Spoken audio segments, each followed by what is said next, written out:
How did we get to where we are today? It's kind of a broad question. You might think in terms of your own personal life, where you've gotten to where you are, or maybe in terms of society, how do we get to where things are now? But I really want us to reflect more about our life of faith. How do we get to where we are with our life of faith? It's really important to reflect back on all the things that God has done for us, especially since we can sometimes get down with all the things that happen in our world around us. Because you and I being here, being in this church tonight, being Catholic, it isn't just something that's arbitrary. Being Catholic is something that's deeply rooted in history, in the plan that God has for you and in our lives. We're reminded of this every time we read the sacred scriptures like tonight. For example, we hear in the gospel of how God established a visible authority for his church based upon ideas that go all the way back many centuries before, even to the Old Testament. That first reading we had seems at first to be this random story about a man named Eliakim, who becomes the master of the palace, kind of the king's right-hand man. He is given the keys to the house of David. And this image of keys is an expression of the authority that Eliakim was given within the king's court at that time. So if you think about it, Father Cordy and I, when we are serving our various parishes, we have to get keys to the various facilities, right? And that represents the authority that we have as the priest to be able to access the different buildings.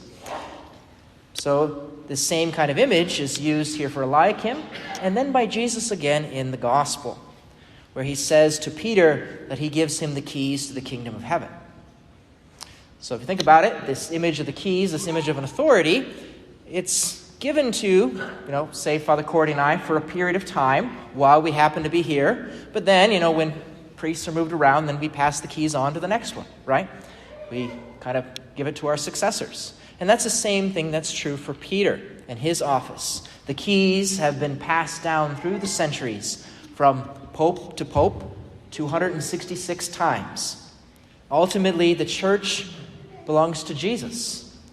But Jesus, the king, gives his keys of his kingdom, his authority, to his right-hand man, Peter, and all those who have come after him for every generation.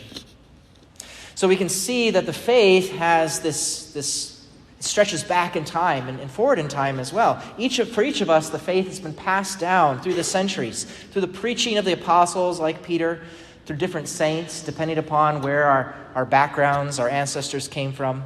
For example, the Irish, they look to St. Patrick in the 5th century, or the Germans to St. Boniface in the 8th century, or the Czechs to St. Cyril and Methodius in the 9th century, just to name a few of where we might have come from, our families themselves.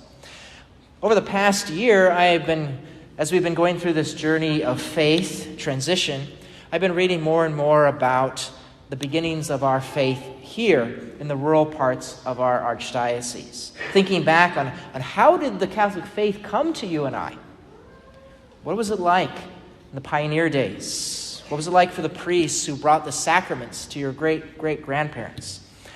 And so I want to share a little bit about that heritage that we have here in our Holy Spirit Catholic parishes, so that we can see each other more and more of having grown up together, not as just separate parishes, but as a single Catholic family. So we can go back to, say, 1854. It's not random. That's when the Nebraska Territory was founded and people were allowed to come into Nebraska to begin to first settle. 1862 was the Homestead Act that really drew more people in with the promise of land. In the 1860s, travel really became a lot easier for immigrants as steamships reduced the amount of time that it took to cross the Atlantic, and it was much cheaper for them to do so. The Transcontinental Railroad was completed in the 1860s, and it connecting Omaha to the California coast, bringing a lot more people in through Nebraska. Railroads really meant an accessibility to the rest of the world, including the ability for those in our communities to be able to bring crops to market. The growth of all 7 of our towns in our parish family were affected due to the railroad lines that went through every single one of them. Randolph and Plainview, in fact, they had 2 rail lines that crossed through them. Though today, the only rail line in our family is the one that's still along Highway 20. Nebraska Territory and our 7-parish family was settled from the east to the west, starting at the Missouri River. The very oldest Catholic community in Nebraska was St. John's City in Dakota County. It was founded by Father Jeremiah Tracy in 1856, bringing 25 families from the Dubuque, Iowa area to settle here. The very same year, the first Catholic church was built in Omaha.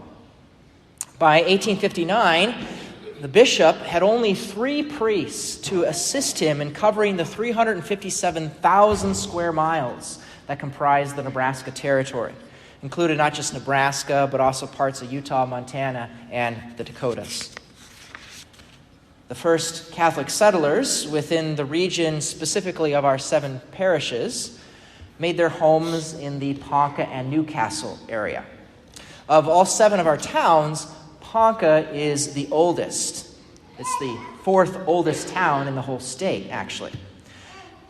So before any churches were founded, traveling priests like Father Tracy would pass through the various areas at different times to say Mass, usually at people's homes. The first Catholic church that was built within our 7-parish family was in 1873, St. Peter's at Newcastle. And it would be 5 more years after that before St. Peter's would receive a resident priest, Father Michael O'Toole. Father O'Toole had the job of overseeing the entirety of Dixon County and parts of Dakota and Cedar counties as well. Father O'Toole, he also served at St. Paul's Parish at South Creek, which was the second church that was built within our parish family in 1875. Mass was said at Newcastle and South Creek on alternating Sundays.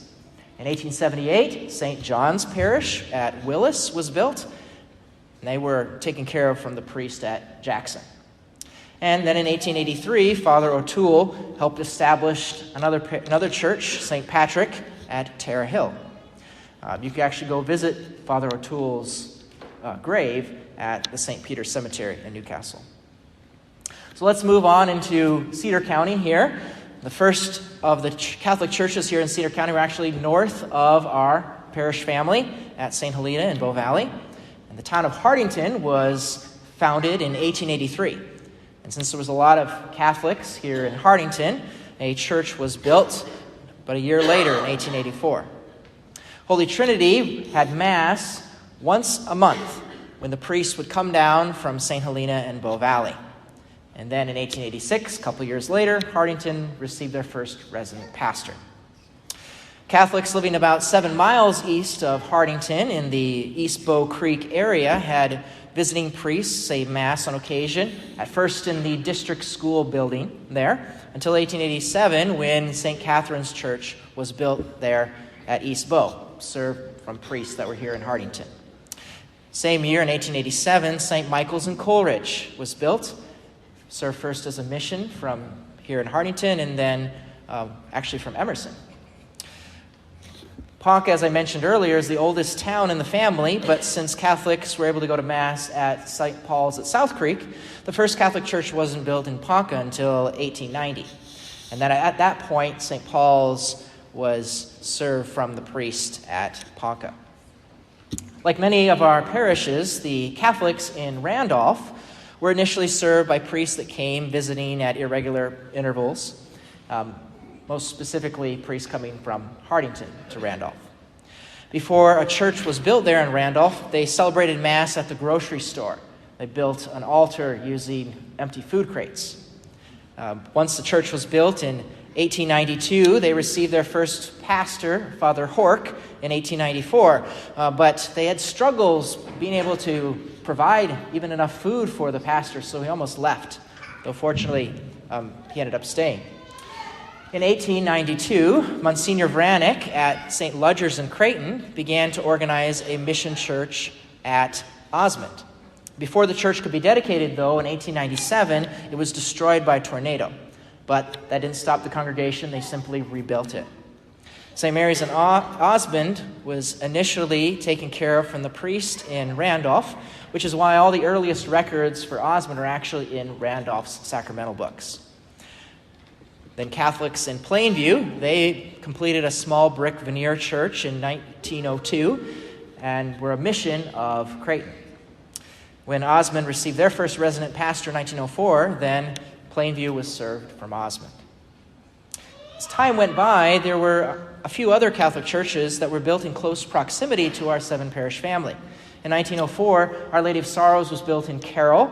Carroll was first a mission of St. Mary's in Wayne, but later became a mission of St. Jane Frances in Randolph, which is why I thought we should include them in this list.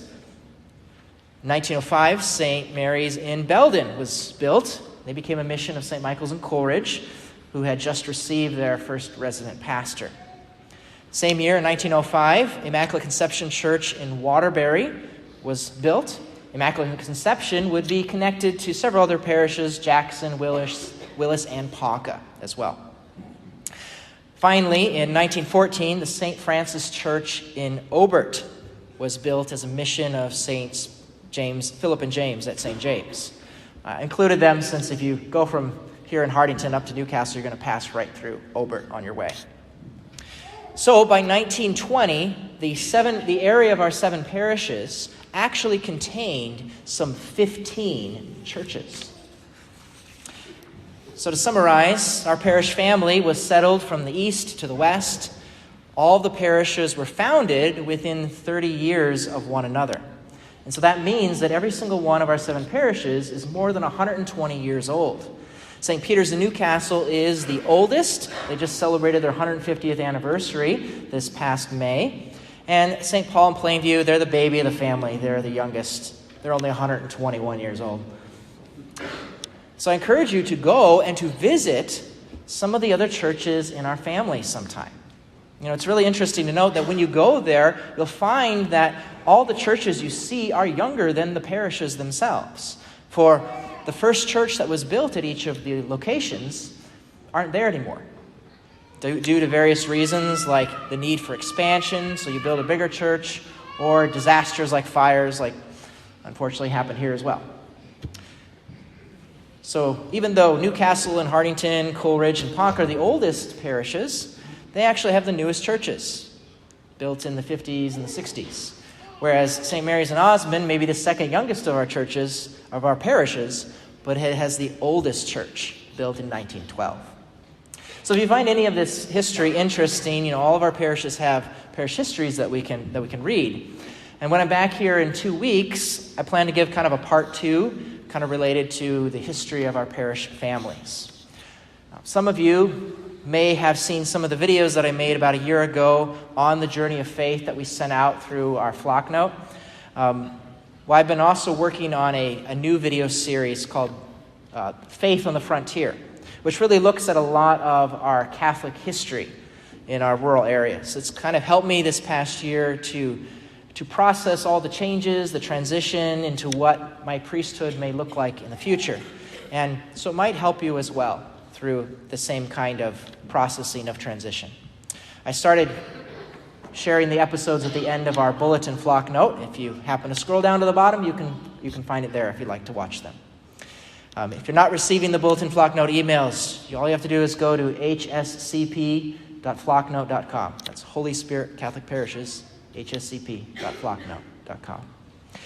All of our communities have their unique traditions, but we all share the same Catholic heritage that has been passed down, protected through the authority that Jesus gave to Peter and his successors. And so while it's good that each of us feel connected to our parish, we want to make sure that we don't make it into my parish versus your parish. Because no matter which church and which town you happen to enter, whether it's on Sunday or any other day of the week, know that you are at home. That is your home.